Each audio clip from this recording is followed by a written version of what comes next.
So hello everyone, 71 lecture series में आपका फिर से स्वागत है। आखिरी कुछ लेक्चर्स हमारे बचे हुए हैं और एक हफ्ता हमारे एग्जामिनेशन में ही बचा हुआ है। आज 3 इंपॉर्टेंट पॉलिटी के क्वेश्चन डिस्कस करेंगे। पहला क्वेश्चन कह रहा है कि discuss whether the idea of state funding of election is good और नॉट। ठीक है, बीपीएससी ने इसको सीडीपीओ एग्जामिनेशन में ये क्वेश्चन पूछा हुआ था। तो ये क्वेश्चन कह रहा है कि आपको ये एग्जामिन करना है कि जो स्टेट के द्वारा इलेक्शन की फंडिंग की जाए, ये आइडिया सही है कि नहीं है। तो सबसे पहले ये समझना है स्टेट फंडिंग ऑफ इलेक्शन क्या होता है। कि स्टेट फंडिंग ऑफ इलेक्शन बोलते हैं जब इलेक्शंस का जो खर्चा है पॉलिटिकल पार्टीज का, वो खुद ना बियर करके वो स्टेट द्वारा फंडेड हो, स्टेट द्वारा स्पॉन्सर्ड हो। ये idea state funding of election का कहता है।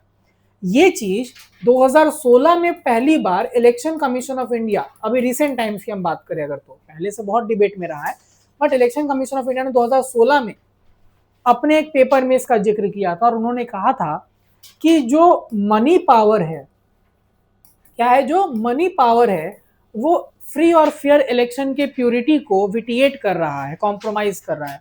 इसीलिए स्टेट फंडिंग ऑफ इलेक्शन का जो आइडिया है वो एक रियलिटी बन सकता है। अब हम लोगों को ये आइडिया को समझना है कैसे ये ठीक है, कैसे ये नहीं है, गुड और नॉट। तो अगर उस पर हम लोग आते हैं तो सबसे पहले हाउ इट इज गुड। तो सबसे पहला लेवल प्लेइंग फील्ड। कैसे लेवल प्लेइंग फील्ड हो जाएगा? जब ये पैसा स्टेट के द्वारा फंडेड होगा तो पॉलिटिकल पार्टीज अपना खुद का डोनेशन, अपना खुद का फंड रेज नहीं कर सकते, और ऐसे में सारे कैंडिडेट्स के लिए, सारे पॉलिटिकल पार्टीज के लिए एक बराबर फील्ड मिलेगा जहां पर जो इलेक्शंस होंगे वो मनी के बेसिस पे डाइवर्ट नहीं हो पाएंगे। तो लेवल प्लेइंग फील्ड, चूंकि सारे पार्टीज के पास उतना पैसे का सोर्स बराबर नहीं रहता है। दूसरा, रैशनल वोटिंग पैटर्न।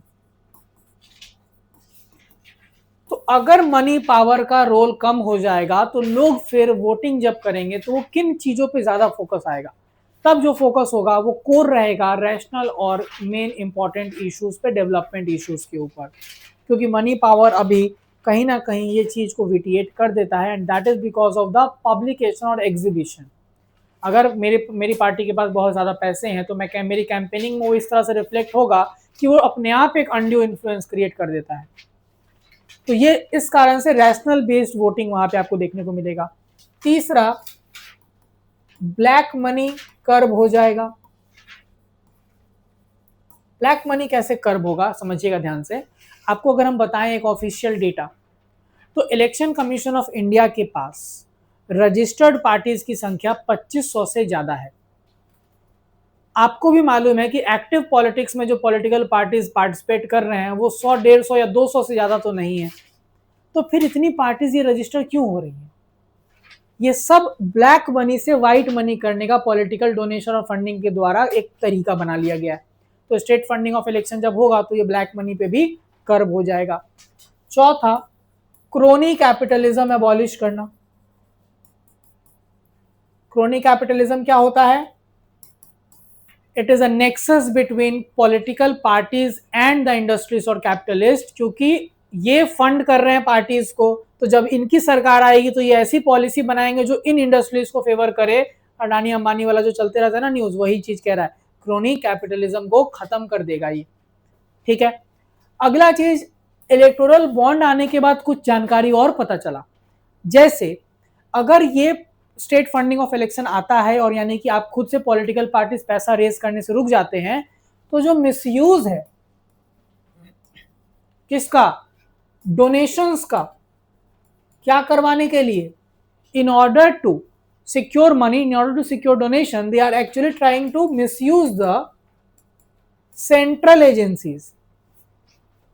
तो क्या देखा गया इलेक्टोरल बॉन्ड स्कीम के अंदर, वो भी हम लोग क्वेश्चन डिस्कस करेंगे आज ही, कि उसमें यह देखा गया कि ऐसा 39% पैसा जो आया है इन कंपनीज के द्वारा आया था इलेक्टोरल बॉन्ड में, जिनके ऊपर ईडी का नोटिस था, ईडी का छापा पड़ा हुआ था। तो आज ईडी का छापा पड़ता था, अगले महीने वो 100 करोड़ का इलेक्टोरल बॉन्ड खरीदते थे, छापा पड़ना बंद हो जाता था। दैट मीन्स एक तरह से ये extortion money political parties use कर रही थी इसको, उस स्कीम के द्वारा। तो ये चीज को भी कंट्रोल कर देगा और क्या हो जाएगा, स्टेट फंडिंग ऑफ इलेक्शन। अब आते हैं हम लोग कैसे ये आइडिया सही नहीं है, why it is a bad idea. सबसे पहले फाइनेंशियल बर्डन, और ultimately that should be born by the exchequer. ये किस पे शिफ्ट करेंगे वो लोग, ये बोझ हम ही लोग पे तो शिफ्ट करेंगे जो सरकार का पैसा आएगा बजट में। दूसरा, यहाँ पे क्या देखने को मिलेगा कि सबसे इंपॉर्टेंट एस्पेक्ट समझिए स्टेट फंडिंग ऑफ इलेक्शन में क्या आएगा कि that it if not implemented properly, it will lead to more money power। देखिए, एक तो स्टेट फंड कर दिया इलेक्शन, और पॉलिटिकल पार्टीज अगर बाकी भी सोर्सेस से अपना पैसा जनरेट करना चालू रखेंगे तो और ज्यादा पैसा का यहाँ पे क्या हो जाएगा, इन्फ्लुएंस आ सकता है। तीसरा, मतलब एक तरह से एडिशनल इनकम की तरह पॉलिटिकल पार्टीज के लिए हो जाएगा। तीसरा, फ्लडिंग ऑफ पॉलिटिकल पार्टीज। होगा क्या इससे, पॉलिटिकल पार्टीज का फ्लड आ जाएगा, बाढ़ आ जाएगा, 5,000 10,000 ऐसे रजिस्ट्रेशन हो जाएगी पार्टीज की, सिर्फ किस लिए कि सरकार से पैसा मिलेगा। इलेक्शन लड़ना उनका कभी पर्पस था ही नहीं, या उनको मालूम है कि हम लड़ेंगे जीतेंगे नहीं तो खर्च भी नहीं करेंगे, पैसा सरकार से ले लेंगे। तो फ्लडिंग ऑफ पॉलिटिकल पार्टीज। चौथा है इम्प्लीमेंटेशन में इशू, क्योंकि अधिकतर चीज आएगा क्या, आपको कैश में होता है पेमेंट, खासकर पॉलिटिकल पार्टी से कैंपेनिंग की बात करें, होर्डिंग फोर्डिंग जितना कुछ है, जो वो लाउड स्पीकर और ये सब, तो ये कैश डोनेशंस कैसे आप ट्रैक करेंगे, ये इम्प्लीमेंटेशन चैलेंज भी है। अब आते हैं हम लोग कि आखिर इसके लिए अभी तक क्या क्या रिफॉर्म सजेस्ट किया गया है। रिफॉर्म्स सजेस्टेड, सबसे पहले हम लोग आते हैं यहाँ पर क्या चीज के बारे में बात करेंगे, हम लोग बात करेंगे यहाँ पर दिनेश गोस्वामी कमेटी, हम लोग बात करेंगे यहाँ पर इंद्रजीत गुप्ता कमेटी, हम लोग बात करेंगे यहाँ पर लॉ कमीशन का 1999 का रिपोर्ट, और national commission for review of working of the constitution. चारों का क्या क्या रिकमेंडेशन है वो देख लेंगे। सिंपल, दिनेश गोस्वामी कमेटी ने कहा कि इसको अगर हम बात करें जब स्टेट फंडिंग ऑफ इलेक्शन की, तो ये ग्रेजुअली लागू किया जा सकता है, लेकिन in the form of services provided by government, सरकार सर्विसेज दे उस फॉर्म में। इंद्रजीत गुप्ता कमेटी ने कहा that this should be provided in kind, not in cash, और शुरुआत में केवल रजिस्टर्ड पार्टीज को। तो इन्होंने कहा कि फेज्ड इंप्लीमेंटेशन आप कर सकते हैं। किस तरह से, काइंड मतलब होता है कि जैसे कि मान लीजिए आपको कैंपेनिंग करने के लिए आपको रैली करना था, तो वो रैली का जो खर्चा है वो सरकार दे दी, पेमेंट कर दी, मतलब कि आपको पैसा नहीं मिलेगा, काइंड में आपको ये दिया जाएगा सपोर्ट, और वो भी शुरुआत में केवल रजिस्टर्ड पार्टीज को। तीसरा, लॉ कमीशन ने कहा कि it is desirable as long as other avenues are completely blocked। मतलब ये तभी डिजायरेबल माना जाएगा जब बाकी सारे के सारे जो फ्रेमवर्क हैं जहां पे पॉलिटिकल पार्टी पैसा उठा सकती है उसको आप अच्छे से ब्लॉक कर दीजिए। और एनसीआरडब्ल्यूसी ने सजेस्ट किया था partial state funding of election, मतलब पूरी तरह से नहीं, कुछ चीजों में स्टेट सपोर्ट कर दे, बाकी पॉलिटिकल पार्टीज खुद से अपना काम करे।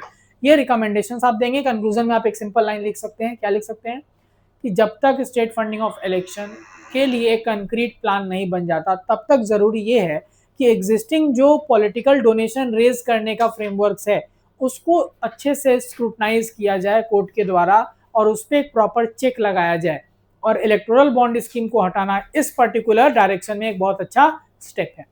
ठीक है, चलिए अगला क्वेश्चन हम लोग पहले इलेक्टोरल बॉन्ड वाला कर लेते हैं, फिर पंचायती राज में आएंगे। 63rd question, so discuss the electoral bond scheme in the light of supreme court judgment. ये एक शॉर्ट क्वेश्चन में आपसे पूछेगा, ठीक है, हालांकि ये हो चुका है पुराना, अगर देखें तो 2 साल होने को है, लेकिन पीपीएससी जब 370 पे क्वेश्चन पूछ रहा है 5 साल के बाद, तो ये भी आप एक्सपेक्ट कर सकते हो। तो इलेक्टोरल बॉन्ड स्कीम के बारे में शॉर्ट में डिस्कस करना है सुप्रीम कोर्ट के जजमेंट के साथ। देखिए सबसे पहले ये स्कीम के बारे में एक फीचर लिख दीजिएगा शॉर्ट में, ठीक है। 17-18 में अनाउंस हुआ और 1 अप्रैल 2018 से ये इंप्लीमेंट हुआ।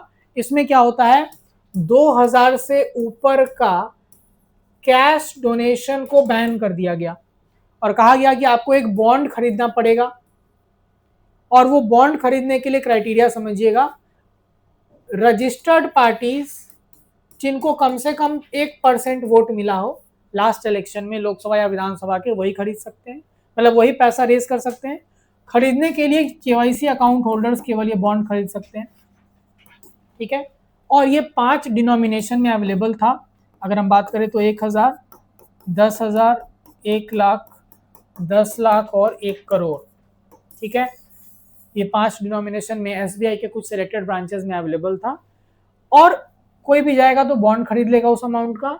ये पॉलिटिकल पार्टी के ऑफिस में इनकैश कर देगा, मतलब जमा कर देगा, और पार्टीज उसको 15 दिन के अंदर उसको अपने अकाउंट में सेटल करा सकते थे। इसमें जिसमें भी ये बॉन्ड डोनेट किया है, इसको लेकर कोई भी डिस्क्लोज नहीं होता था नाम की किसने किया है। तो अब ये स्कीम लाने के पीछे का पर्पस या इसका फायदा क्या था, जरूरत या सिग्निफिकेंस अगर देखें तो सबसे पहला ट्रांसपेरेंसी वर्ड के साथ इसको लाया गया था। हालांकि बाद में बिल्कुल ऑपोजिट काम करने लगा। ट्रांसपेरेंसी इस तरह से क्योंकि हर 3 महीने पे हर पॉलिटिकल पार्टी को इलेक्शन कमीशन के साथ डेटा शेयर करना था कि इस 3 महीने में उनके पास कितना पैसा बॉन्ड से आया है, तो ट्रांसपेरेंसी। दूसरा, ब्लैक मनी को कर्व करने के लिए, क्योंकि कैश ट्रांजैक्शन पे रोक लगाना अपने आप क्या करेगा, ब्लैक मनी को कर्टेल कर देगा, और आप केवाईसी अकाउंट होल्डर है तभी आप बॉन्ड खरीद सकते हैं, तो आपके पास बैंक के पास आपका सब कुछ है, आप अकाउंट से ही पैसा पे कर रहे हैं। तीसरा, वोटर एनोनिमिटी। सो वोटर एनोनिमिटी कैसे जरूरी है, इंपॉर्टेंट है, क्योंकि सरकार को ये भी नहीं मालूम और ऑपोजिशन को ये नहीं मालूम कि कौन किसको फंड कर रहा है। अगर ये मालूम हो जाता है तो हो सकता है कि सरकार आने पर पॉलिसी फॉर्मुलेशन उस अकॉर्डिंग कर सकते थे। मान लीजिए कि गवर्नमेंट को अगर मालूम चल रहा है कि उनके ऑपोजिशन को कौन पैसा दे रहा है, तो इससे क्या होगा, गवर्नमेंट ऐसा पॉलिसी लाएगा जो उन लोगों के एडवर्स हो सकता है। तो वोटर एनोनिमिटी इंश्योर कर रहा था, तो इस कारण से ये एक अच्छा स्टेप माना जा रहा था। लेकिन सुप्रीम कोर्ट में ये मामला हुआ चैलेंज। केस का नाम था एडीआर केस, और सुप्रीम कोर्ट ने इस पूरे स्कीम को नल एंड वॉइड डिक्लेयर कर दिया, हटा दिया। और उसके पीछे सुप्रीम कोर्ट का क्या क्या आर्गुमेंट था, तो सबसे पहला, वायलेशन ऑफ आर्टिकल 19 में right to information. So RTI का वायलेशन है ये, क्योंकि हो क्या रहा है, जिसने पैसा दिया डोनर उसको मालूम है कि वो पैसा उसने दिया है, पॉलिटिकल पार्टीज को मालूम है पैसा किसने दिया है, लेकिन जिसको मालूम होना चाहिए कि पार्टीज को पैसा कौन दे रहा है यानी वोटर्स, उनको ही नहीं मालूम है, तो आरटीआई का उल्लंघन है। दूसरा कि इस पॉलिसी के अंदर, इस पर्टिकुलर एक्ट के अंदर क्या क्या देखने को मिला कि कुछ इश्यूज दिखे, जैसे कि ट्रांसपेरेंसी वाला पार्ट पे आते हैं अगर, और ये ट्रांसपेरेंसी किस तरह से कर्टेल हुई समझिएगा। पहला, सेक्शन 182 ऑफ कंपनीज एक्ट। कौन सा एक्ट, कंपनीज एक्ट का सेक्शन 182 ये कहता है, 182 सेक्शन जो है, कि अगर कोई भी कंपनी 3 साल का जो उसका एवरेज प्रॉफिट है, 3 साल का एवरेज प्रॉफिट है, उसका 7.5% से ज्यादा डोनेट नहीं कर सकता। इलेक्टोरल बॉन्ड स्कीम जब आया तो उसके साथ जो फाइनेंस बिल आया उसमें इसको अमेंड कर दिया गया और कहा गया कि ये वाला क्राइटेरिया इलेक्टोरल बॉन्ड से दिए गए पैसे पर लागू नहीं होता है। मतलब इनडायरेक्टली ये क्या चीज पर ले गया, अनलिमिटेड पॉलिटिकल फंडिंग। कोर्ट ने कहा ये अलाउड नहीं है। दूसरा चीज आते हैं हम लोग सेक्शन 29C ऑफ आरपीए 1951, जो कहता था कि 20,000 से ज्यादा अगर कोई भी पार्टी को डोनेशन आता है तो उसका एक रजिस्टर मेंटेन होगा अलग से। इलेक्टोरल बॉन्ड स्कीम ने इसको भी अमेंड कर दिया और कहा कि इलेक्टोरल बॉन्ड से जो पैसा आया है उसका रजिस्टर मेंटेन करने की जरूरत नहीं है। तो ये सब ट्रांसपेरेंसी के नाम पर एक ओपेक फंडिंग सिस्टम क्रिएट होने लगा। कोर्ट ने कहा दैट इज ऑल्सो वायलेटिव। तीसरा कि donor anonymity will not mean कि आप ये डिस्क्लोज नहीं करेंगे, क्योंकि प्रॉब्लम यहां पे क्या है, राइट टू प्राइवेसी में डोनर एनोनिमिटी नहीं आएगा, क्योंकि आप जो पैसा दे रहे हैं वो हो सकता है कि पॉलिसी को इन्फ्लुएंस करने के लिए हो, तो ये कैसे पता चलेगा। तो इसलिए भी कोर्ट ने क्या किया, हटा दिया। और आपको कुछ हम इंपॉर्टेंट अगर डेटा बताएं जो इसका मिसयूज था, जो सुप्रीम कोर्ट ने जब जारी किया कि आप डेटा रिलीज करो, तब क्या क्या इंफॉर्मेशन आया, आप वो समझेंगे तो उसमें आपको लगेगा कि ये अलग गेम था। जब बात हुई थी कि आपको डेटा रिलीज करना है तो सबको यही उम्मीद था ना, सब इंतजार में थे कि अंबानी किसको डोनेट किया होगा वो देखना है, अडानी किसको किया होगा। ये गेम था ही नहीं। सबसे ज्यादा पैसा डोनेट किया था एक गेमिंग कंपनी ने 1200 कुछ करोड़, जो कोई एक प्रिडिक्ट नहीं कर रहा था। क्यों? क्योंकि देखिए सीबीआई, ईडी, इनकम टैक्स, जो आईसी स्ट्रेटजी है आईसीई, इसमें इसका यूज किया जा रहा था, बेसिकली मिसयूज किया जा रहा था। 39% डोनेशन ऐसी कंपनीज ने दिया है जिनके ऊपर इन लोगों का रेड पड़ा था, और ये डोनेशन के बाद रेड खत्म हो गया, तो एक्सटॉर्शन मनी की तरह इसका इस्तेमाल हुआ है। दूसरा, और क्या डेटा देखने को मिला, 20 कंपनीज ऐसी भी डोनेट की हैं जो अभी 3 साल से कम की है। मतलब ये ऑब्वियस बात है, कौन सी कंपनीज होंगी, शेल कंपनीज होंगी। लॉस मेकिंग कंपनीज ने डोनेट कर दिया, मतलब शेल कंपनी सिर्फ पेपर पे वो कंपनी है, यानी ब्लैक को व्हाइट करने का तरीका था वो। चौथा, 6060 इतना करोड़ पैसा जो है वो केवल रूलिंग पार्टी को इलेक्टोरल बॉन्ड से दिया गया है, और सेकेंड नंबर पे जो पार्टी थी उसका 900 समथिंग करोड़ था। सोचिए कितना डिफरेंस है। तो ये कितना ज्यादा मनी पावर को और स्ट्रेंथन कर रहा था इलेक्शंस में। इन सब कारणों से कोर्ट ने कहा इलेक्टोरल बॉन्ड स्कीम हटा दिया और ऑर्डर दिया था कि आप डेटा रिलीज करो। तो ये आपको समझना है। लास्ट में आप इसमें करेंगे कि अभी एक रिवैम्प्ड पॉलिटिकल फंडिंग या स्टेट फंडिंग ऑफ इलेक्शन जैसी चीज की जरूरत पड़ेगी, ताकि मनी पावर का इन्फ्लुएंस जो पॉलिटिक्स में वो क्या हो सके, कर्टेल हो सके। तो उस बेसिस पे आप लास्ट में कंक्लूड कर देंगे। Now last question is on Panchayati राज।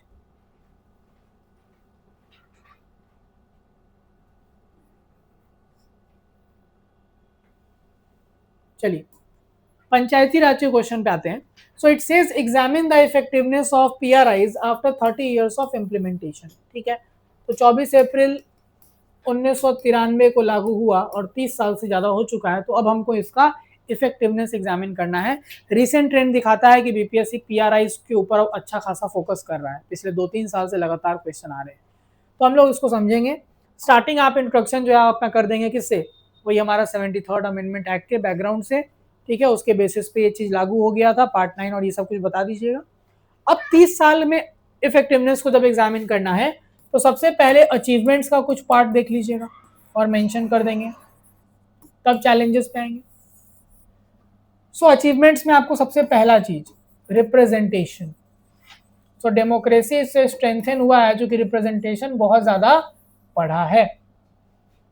और आपको अगर बताएं हम तो लगभग अगर देखेंगे आपको तो 2 मिलियन रिप्रेजेंटेटिव्स आपको पीआरआईज के आने के बाद हो गए, यानी कि लोगों के द्वारा चुने गए रिप्रेजेंटेटिव्स की संख्या 20 लाख से ऊपर है।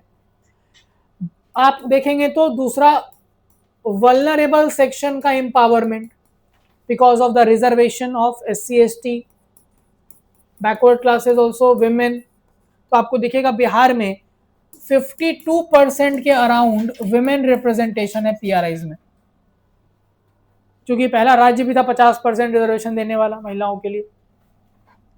तीसरा आपको क्या दिखेगा यहाँ पे कि ये हम लोग अगर आपको बात करें, एक आरबीआई का रिपोर्ट आया था, उसका एक अचीवमेंट हाईलाइट अगर करें हम लोग तो आपको दिखेगा कि कोविड-19 में जो हम लोग का पैंडेमिक के लिए जो रिलीफ वर्क था, वैक्सीनेशन का जो ड्राइव था, उसमें सबसे ज्यादा कंट्रीब्यूशन किया है पीआरआईज के मेंबर्स के द्वारा। लास्ट माइल कनेक्टिविटी और लास्ट माइल वैक्सीनेशन जो है उसमें एक हेल्प किया किसने, पीआरआईज के द्वारा, आरबीआई का ये रिपोर्ट कहता है। फिर आपको दिखेगा इसका कंट्रीब्यूशन तो जैसे हम लोग कुछ एग्जाम्पल से भी ये समझा सकते हैं, जैसे कि एग्जाम्पल लेते हैं आंध्र प्रदेश का। तो आंध्र प्रदेश में पीआरआईज की मदद से door step public delivery of services, जैसे कि आप बिहार में आरटीपीएस सुनते हैं। आरटीपीएस क्या है? आप डॉक्यूमेंट्स वगैरह सब कुछ ऑनलाइन अप्लाई कर सकते हैं, आपको मिल जाता है। यहाँ पर इस तरह की जितने सर्विसेज हैं सरकार के द्वारा चलाई जा रही है, वो डोर स्टेप पे आपके डिलीवर होने का भी जिम्मेदारी पंचायती राज को दिया गया है। आप अगर एग्जाम्पल है केरला का, तो केरला में क्या देखने को मिला? 100% डिजिटली लिटरेट पंचायत बना दिया उन्होंने। आप एग्जाम्पल लेंगे थार डिस्ट्रिक्ट के पंचायत का, तो वहां पर लोगों का इनकम बढ़ाने के लिए अलग से एक पूरा का पूरा टूरिज्म स्पॉट बना दिया गया, ताकि वहां पे लोगों का इनकम बढ़ जाए। अलग अलग सोर्सेस से, अलग अलग तरीकों से क्या किया जाता है? पीआरआईज अलग अलग चीजों में सपोर्ट कर रहा है, जिसमें सबसे इंपॉर्टेंट आपको दिखता है representation and empowerment of vulnerable section. Then grass root governance, और थोड़ा सा फिर आर्टिकल 40 का जिक्र कर दीजिए, गांधी जी का आइडियोलॉजी, ये सारा कुछ आप मेंशन कर सकते हैं। Now apart from these achievements there are various challenges, और इसके लिए मैं हमेशा सजेस्ट यही करता हूँ, आप पंचायत वेब सीरीज देखिए, उसमें जो जो समस्या दिखाया गया है वो पंचायत का ओरिजिनल समस्या ही है। जैसे एक फेमस टर्म होता है पंचायत के प्रॉब्लम में, the issue of 3F, fund, function, functionaries. पैसा का दिक्कत because of the tied nature of funds, state के कंट्रोल में है पैसा, तो टाई होके आता है। फंक्शन बिकॉज अगर हम डेटा बताएं, डेटा के साथ लिखिएगा आंसर, डेटा अगर हम बताएं तो मात्र 2 फंक्शन जो है out of 29 functions of 11 schedule have been transfer to panchayat. Average data बस 2 फंक्शंस ट्रांसफर हुए हैं, तो जब काम नहीं है तो फंक्शनरीज नहीं होंगे। वो आपको पंचायत के वेब सीरीज में भी दिखता है, 3 ही लोग दिखते हैं वहां सचिव जी के पास। अब दूसरा और एक पंचायत वेब सीरीज में आपको दिखा क्या? पंचायत पति या मुखिया पति या सरपंच पति का कॉन्सेप्ट। तो आपको ये मालूम है कि प्रधान कौन थे? रिंकी की मम्मी। फेमस कौन थे? रिंकी के पापा, बिकॉज ऑफ द मुखिया पति और सरपंच पति कॉन्सेप्ट। तो ये प्रॉब्लम क्या कर रहा है? वुमेन एम्पावरमेंट का रियलाइजेशन नहीं हो पा रहा है। तीसरा दिखेगा आपको प्रॉक्सी लीडरशिप। ये कैसे? अब अचानक से SC/ST रिजर्वेशन लागू हो गया, तो मुखिया जी जो थे वो अपर कास्ट से आते थे, अब वो इलेक्शन ही नहीं लड़ सकते, रिजर्व हो गया वो कॉन्स्टिट्यूंसी, तो वो क्या करेंगे? इतना आसानी से जाने तो देंगे नहीं, तो वो करते हैं अपने यहाँ, मान लीजिए कोई उनके यहाँ जो काम करता होगा, कोई सेवक होगा, कुछ भी होगा, किसी दूसरे कास्ट का जो रिजर्व कैटेगरी में आता हो, उसको लीडर बना के इलेक्शन लड़वा दिया। तो प्रॉक्सी लीडरशिप भी एक समस्या यहाँ पे है। चौथा, ऑल्टरनेट फ्रेमवर्क्स। जैसे स्टेट गवर्नमेंट क्या करती है कि कॉन्स्टिट्यूशनल बॉडी है ना पंचायती राज, तो स्टेट गवर्नमेंट नहीं चाहती है, हेजिटेट करती है इनको पावर ट्रांसफर करने से, क्योंकि वो भी चुन कर आ रहे हैं पॉलिटिकली। तो वो क्या करना चाहते हैं कि पावर ट्रांसफर ना करके, अब काम तो कराना ही है ना, तो वो एक ऑल्टरनेट फ्रेमवर्क के थ्रू इन कामों को करवा देते हैं पंचायत को काम भी दिए बिना। जैसे हरियाणा में एक काम करता है रूरल डेवलपमेंट एजेंसी, ये वही काम कर रहा है जो पंचायती राज का ड्यूटी था अगर उनको मिल जाता तो, लेकिन ये rural development agency direct CM monitor करते हैं और ये पंचायत के सारे काम को देखने लगता है। तो इनको बाईपास करने की कोशिश, ये भी एक समस्या पंचायती राज के साथ आप लोगों को देखने को मिलेगा। अब इन पर्टिकुलर चैलेंजेस के लिए आपको अगर रिफॉर्म सजेस्ट करना हो तो सबसे पहले कंपल्सरी मैपिंग, और ये एक कॉन्फ्रेंस हुआ था उसमें कहा भी गया था पार्लियामेंट्री कॉन्फ्रेंस में, compulsory mapping of all the 29 subjects. This should not remain a voluntary part on a state legislature. It should be transferred to state legislature, local bodies. दूसरा, जो starting from Balwant Rai Mehta committee till the last PK Thung and other committees also, that there should be independent taxation power, ताकि वो अपना fund के लिए independent रह पाए state से। ये एक बहुत जरूरी चीज है। तीसरा, सुमित बोस कमेटी के according there is immediate need of capacity building and training exercise. Training exercise किसके लिए? महिलाओं के लिए, शेड्यूल कास्ट शेड्यूल ट्राइब्स के लिए, तो उनको ये रिजर्वेशन मिला, उसका वो रियल सेंस में यूज करे। जैसे एक सिंपल सा आप लॉजिक देखो, आज 35% रिजर्वेशन दिया गया है महिला को सरकारी नौकरी में बिहार में। कल को एक लड़की एसडीसी बनी तो ये एसडीसी का पोस्ट वो खुद ड्यूटी परफॉर्म करती है कि उसका पति या बाप करता है? खुद ही करती है। क्यों? क्योंकि ये पढ़े लिखे हैं, पॉसिबल है ये उस रोल को अज्यूम कर पा रहे हैं। यहां पर क्यों ऐसा होता है कि उनके हस्बैंड जाके रोल प्ले कर रहे हैं? बिकॉज पढ़ा लिखा कमी, कैपेसिटी बिल्डिंग नहीं हुआ है, ट्रेनिंग नहीं हुई है। तो सुमित बोस कमेटी का जो रिकमेंडेशन है वो आप यहाँ पे मेंशन करेंगे। तो 3Fs वाला इशू को ठीक करना है, कैपेसिटी बिल्डिंग करना है, इंडिपेंडेंट टैक्सेशन देना है इनको, compulsory mapping of this subjects, यही सारे रिफॉर्म्स क्या होगा, पंचायती राज या महात्मा गांधी का जो एक ड्रीम था उसको रियलाइजेशन में हेल्प करेगा। और हम लोग सच में बोलेंगे कि इफेक्टिवनेस अब पंचायती राज का दिख पा रहा है। तो ये हमारा 3 क्वेश्चन हुआ। कुछ और क्वेश्चन जो बचे हैं वो मैक्सिमम कल संडे तक में हम लोग इसको कंप्लीट कर देंगे। ये पूरा सीरीज कंप्लीट हो जाएगा, फिर आप आराम से मेंस लिखेंगे। धन्यवाद।